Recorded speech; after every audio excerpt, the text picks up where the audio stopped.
ETF index mutual funds నేర్చుకుని stock మార్కెట్లో రాణించాలనుకుంటున్నారా? వెంటనే ఈ నెంబర్కి కాల్ చేయండి. నమస్తే రమగారు. నమస్తే రమగారు, మనకి దీపావళి తరువాత నాగుల చవితి కూడా ఉంది. అవును. నాగుల చవితి యొక్క విశిష్టత. నాగుల చవితి అంటే 4వ రోజు, కార్తీక మాసంలో 4వ రోజు. అవునండి. బలిపాడ్యమి తర్వాత భగినీహస్త భోజనం, యమద్వితీయ, తృతీయ నాడు ఏం విశేషం లేదు. చవితి కొన్ని ప్రాంతాల్లో అంటే మన ఆంధ్ర వైపు ఎక్కువగా చేసుకుంటారు, మన తెలంగాణ ప్రాంతాల్లో కూడా కొంతమంది చేసుకుంటారు.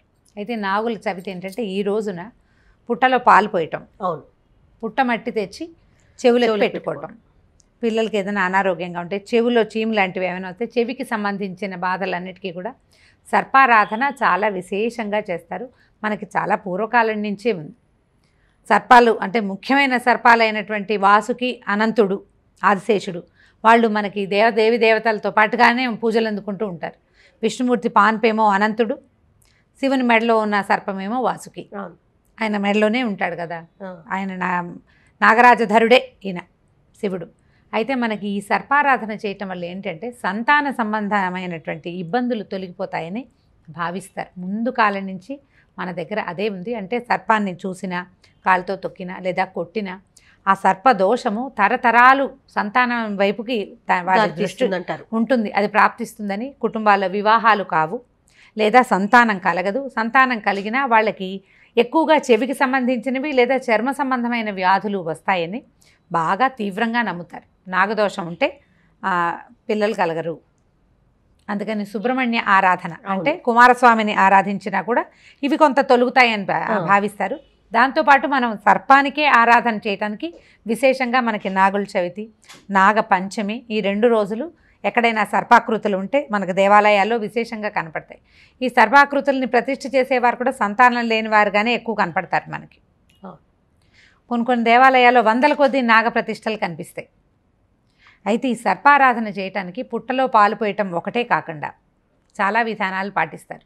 పుట్టకి వెళ్ళి పాలు పోసే పరిస్థితి ఇవాళ ఉంది లేదు, కొన్ని చోట్ల ఉంటుంది, కొన్ని చోట్ల అవకాశం ఉండకపోవచ్చు కదా.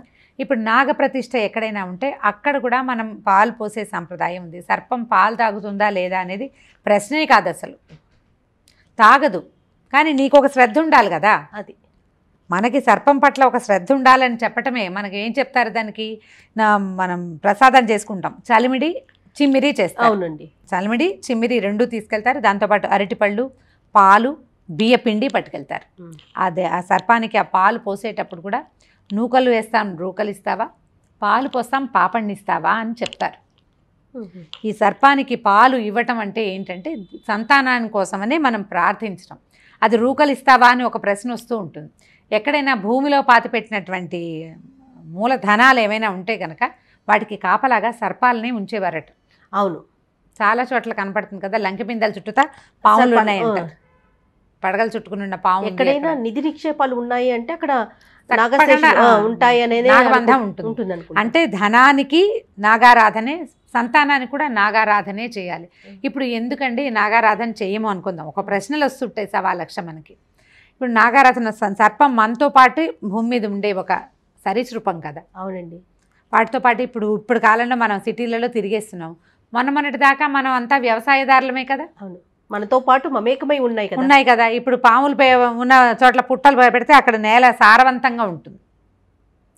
పొలాల గట్ల మధ్య అన్ని పాముల పుట్టలే ఉంటాయి. చీమల పుట్టలు పెడతాయి, అందులో సర్పాలు చేరుతాయి. అవును, ఈ నడిచేటప్పుడు వెళ్ళేటప్పుడు ఏ పామునైనా తొక్కితే అది కాటేసే ప్రమాదం ఉంది కదా, ప్రాణాపాయం సంభవిస్తుంది. నాగారాధన చేస్తే ప్రాణాపాయానికి దగ్గరగా వెళ్ళినా కూడా తప్పించుకునే అవకాశం ఉంటుంది. అవి మనతో పాటే జీవించి ఉండేవి. మనం సిటీలో అవి అపార్ట్మెంట్ కట్టేసుకుని ఉంటున్నాం, కానీ మొన్నటిదాకా మన తాతలంతా మట్టిలోనే ఉన్నారు కదా, మనమంతా అక్కడి నుంచి వచ్చిన వాళ్ళమే కదండి. అప్పటి నుంచి ఈ ఆరాధన ఉంది. సర్పం గౌరవించవలసినటువంటి ఒక జంతుజాలాల్లో ఒకటి. అది మనకి దైవ సంబంధమైన సరీసృపం, దీన్ని కానింటే జంతువుగానే మనం భావించాలి. మనకి చూడు, గొడ్డు గోదాకి పూజ చేసే పద్ధతి కూడా ఉంది కదా. అవునండి, ఆవులకు పూజిస్తాం. తర్వాత ఏమో ఈ దున్నపోతులకు ఒక ప్రత్యేకమైన పండగ ఉంది. మరి అమ్మవారికి సమర్పించడానికి బలేసే వాటికి కూడా పసుపు బొట్టు పెట్టి వాటిని కూడా మెడలో దండేసే పూజిస్తాం. మనతో పాటు పనిచేసే బసవన్నలని పూజించడం మన పద్ధతి.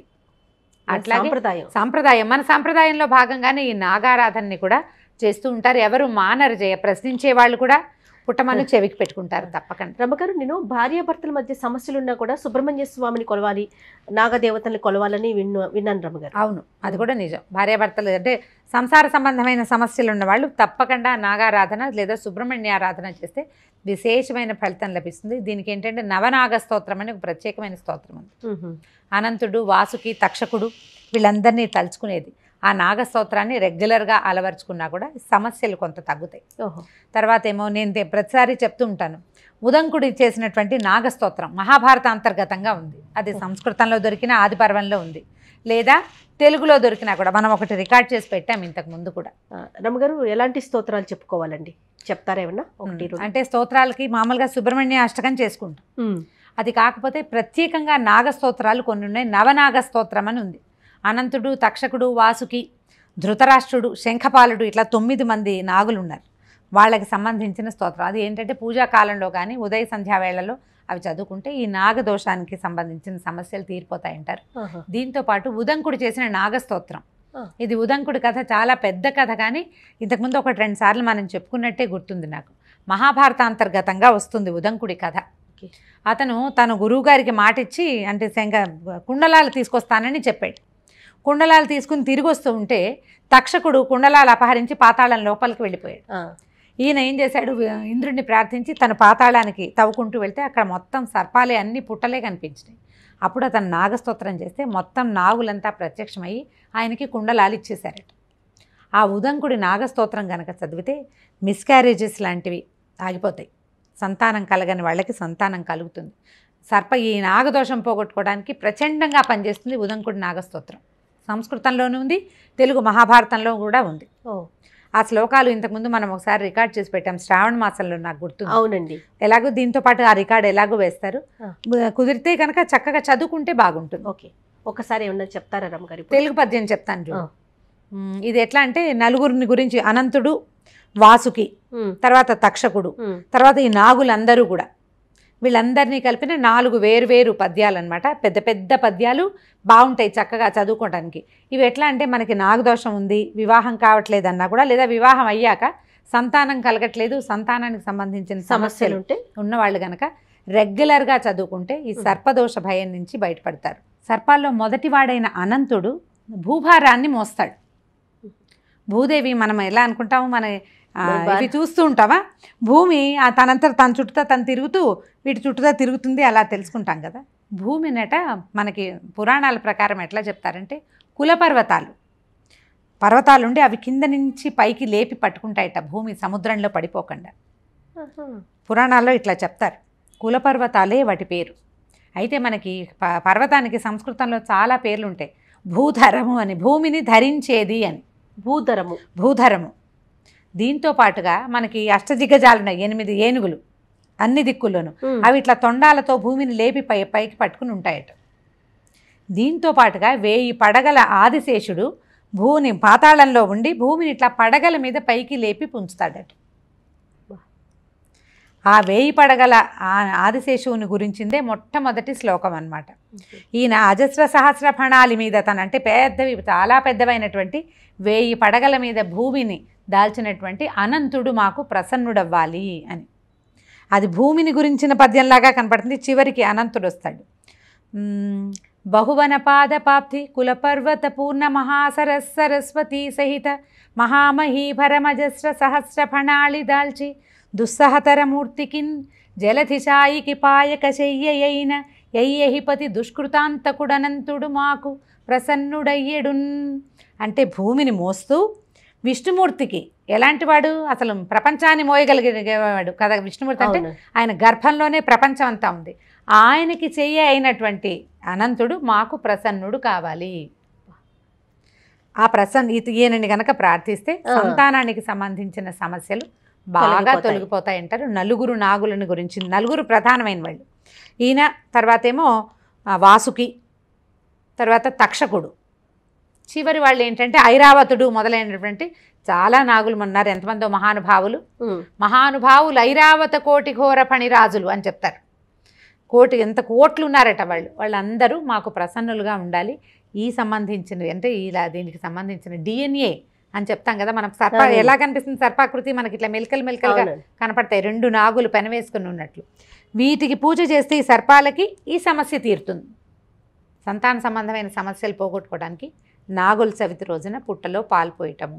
ఒకవేళ పుట్టకి వెళ్ళలేకపోతే మన ఇంట్లోనే గోధుమ పిండితోటి చిన్న కలుగులాగా గోడకి కలుగు చేసి పెట్టి అందులో పాలు పోసి, చిన్న సర్పాకృతి కూడా పిండితోటే చేసుకుంటారు. అక్కడైనా పాలు పోయటం కొంతమంది విధానంగా ఉంటుంది. నేను ఎవ్రీ ఇయర్ ఒకసారి పుట్టలో పాలు పోయాలనుకుంటా. లాస్ట్ ఇయర్ మనకి మంచి తీవ్రమైన భయంలో ఉన్నాం మనం. అప్పుడు నేనేం చేశానంటే ఒక ప్లేట్లో చిన్న పుట్టలాగా చేశాను గోధుమ పిండితోటి, లోపల సర్పాకృతిని పెట్టుకుని ఆ పూజ చేసుకున్నాను అనమాట, పాలు పోసుకున్నాను. ఇది కాకుండా ఇంకొక విధానం ఉంది. వెండివి సర్పాల పడగలు పెట్టుకుంటాం, ఆ సర్పపాము పడగకి కూడా మనం పాలు పోసి పూజ చేసుకోవచ్చు ఈ రోజున. విధానం మనకి ఎట్లా కుదిరితే అట్లా.